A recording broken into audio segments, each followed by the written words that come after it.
Assalamualaikum warahmatullahi wabarakatuh. Anak-anakku kelas 3 yang Pak Budi banggakan dan Pak Budi sayangi. Apa kabar kalian hari ini? Semoga anak-anak sehat dan bahagia selalu. Anak-anakku kelas 3, pada kesempatan kali ini kita akan belajar pada buku tema 1, pertumbuhan dan perkembangan makhluk hidup. Apa sih makhluk hidup itu dan bagaimana ciri-cirinya akan Pak Budi bahas pada pembelajaran kali ini. Maka anak-anak simak ya video ini sampai selesai.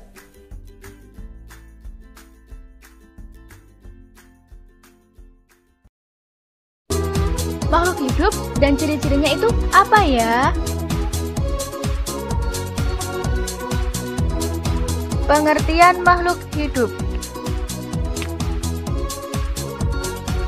Makhluk hidup merupakan suatu jenis organisme yang hidup dengan memenuhi ciri-ciri makhluk hidup. Makhluk hidup itu ada manusia, hewan, dan tumbuhan. Setiap makhluk hidup memiliki ciri-ciri, antara lain. Apa sih ciri-ciri makhluk hidup? Pertama, makhluk hidup itu bernafas. Nafas merupakan proses masuknya udara dari luar yang mengandung oksigen dan pengeluaran udara dari dalam paru-paru. Seperti contohnya, oksigen masuk ke dalam paru-paru dan keluar melalui hidung berupa karbon dioksida. Yang kedua, ciri-ciri makhluk hidup yaitu bergerak.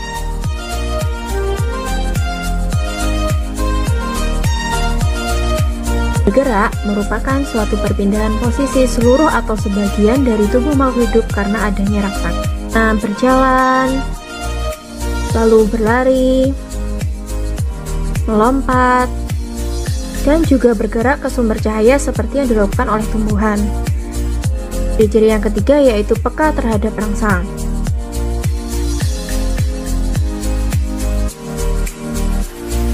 Peka terhadap rangsang merupakan kemampuan menerima dan memberikan reaksi terhadap rangsang.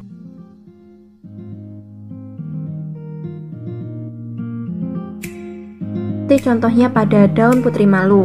Apabila daun tersebut disentuh, maka daunnya akan menutup. Ciri-ciri yang keempat, memerlukan makanan. Makhluk hidup pasti memerlukan makanan atau nutrisi untuk mempertahankan hidupnya. Apabila makhluk hidup kekurangan makan, maka akan terjadi pingsan pada manusia, sakit. Yang kelima, tumbuh dan berkembang. Pertumbuhan merupakan perubahan dari kecil menjadi besar karena bertambahnya jumlah sel dan volume sel. Sedangkan perkembangan merupakan perubahan makhluk hidup menuju kedewasaan. Hanya pertumbuhan dari bayi menuju anak-anak, remaja hingga dewasa.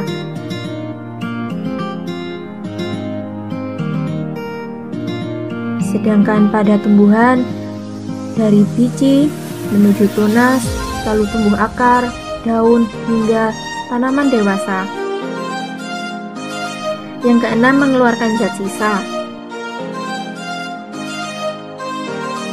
Makhluk hidup selain menghasilkan energi, juga menghasilkan zat sisa yang harus dikeluarkan dari dalam tubuh. Jika tidak segera dikeluarkan, kadar zat sisa yang tinggi akan mempunyai efek yang berbahaya dan menjadi racun dalam tubuh. Ciri-ciri yang ketujuh yaitu berkembang biak. Berkembang biak merupakan mempertahankan kelangsungan hidupnya dengan cara berkembang biak atau yang biasa disebut dengan reproduksi. Seperti contohnya pada sapi. Sapi akan berkembang biak atau bereproduksi dengan cara melahirkan